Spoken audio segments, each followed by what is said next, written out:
সবার প্রথমে সবাইকে বলছি, সবাই কেমন আছো? সবাই ভালো আছো? তো আজকে আমি বানাচ্ছি বাড়িতে কেক তৈরি। তো বাড়িতে কিভাবে কেক তৈরি করতে হয় সেটাই তোমাদের সঙ্গে শেয়ার করছি। তো বাড়িতে কেক তৈরি করার জন্য প্রথমে আমি এখানে চিনিটাকে গুঁড়ো করে নিয়েছি শিলনোড়ায় বেটে। তো চিনিটাকে সুন্দর করে বেটে গুঁড়ো করে নিয়ে তারপরে এই চিনিটাকে ডিমের সঙ্গে ভালো করে ফেটিয়ে ব্যাটারটা আগে তৈরি করব। যত ভালো করে ফাটাতে পারবো তত সুন্দরভাবে কেকটা সত্যি ভীষণই স্পঞ্জি আর ভীষণই সুন্দর করার জন্য আমি এখানে করে নিয়েছিলাম ভালো করে চিনিটাকে গুঁড়ো করে ডিমের সঙ্গে ভালো করে মিশ্রণটিকে ফেটিয়ে ব্যাটারটা তৈরি করে তারপরে একটা একটা করে উপকরণ দিয়ে সুন্দর করে ব্যাটারটা তৈরি করতে হবে।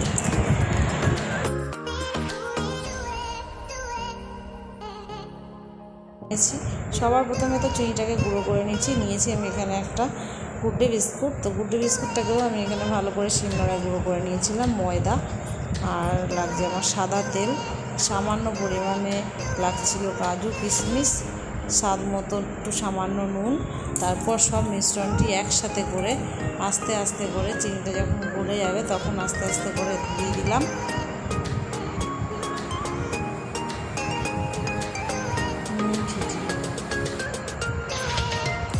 তারপর আমি এখানে দেবো সামান্য একটু পরিমাণ মতো, যে যেমন আমি দিয়েছি এখানে সাদা রিফাইন। তো সাদা রিফাইন তেল দেওয়ার পরে ভালো করে সঙ্গে মিক্সড করে নিলাম।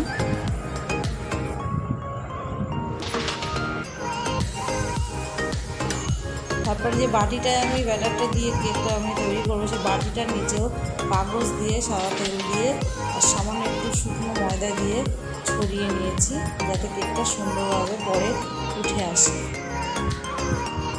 এই ব্যাটারটা আমার তৈরি হয়ে গেছে। ব্যাটারটা এবার আমি বাটির মধ্যে ঢেলে দিচ্ছি।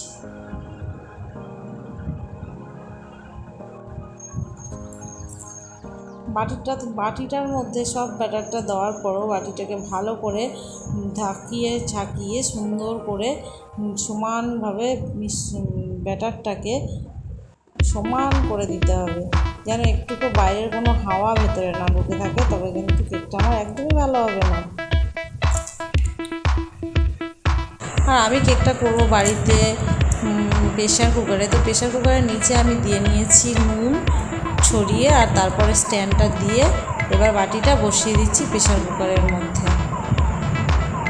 প্রেশার কুকারটা আমি সামান্য গরম করে নিয়েছিলাম হালকা আছে। এইভাবে প্রেশার কুকারে দেওয়ার পরে যে কাজু কিশমিশটা খুলে পরে 5 মিনিট পর দিয়ে দিয়েছি। তারও প্রায় 10 থেকে 15 মিনিট পরে যে এতটা হয়েছে, আবার ঢাকা দিয়ে প্রায় 20 মিনিট পর ফোলার পরে আমার কেকটা এভাবে তৈরি হয়ে গেছে। তো কেকটা তৈরি হওয়ার জন্য এখানে সামান্য একটা যদি টুথপিক হোক বা চামচ বা ছুরি দিয়ে চেক করে নিতে হবে যে কেকটা আমার পুরো হয়েছে না। তো কেকটা যে আমার পুরো হয়েছে তো দেখেই বোঝা যাচ্ছে, কারণ কেকটা দেখো কত সুন্দর ফুলে গেছে, কত সুন্দর একটা কালার এসছে। তো আমি কেকটা টেস্ট হওয়ার জন্য এখানে আমি দিয়েছিলাম সামান্য একটু ঘি আর বাটার। এটা আমার পছন্দের। তো বন্ধুরা তোমাদের কেমন লাগলো অবশ্যই জানিও। তো একটা লাইক করো।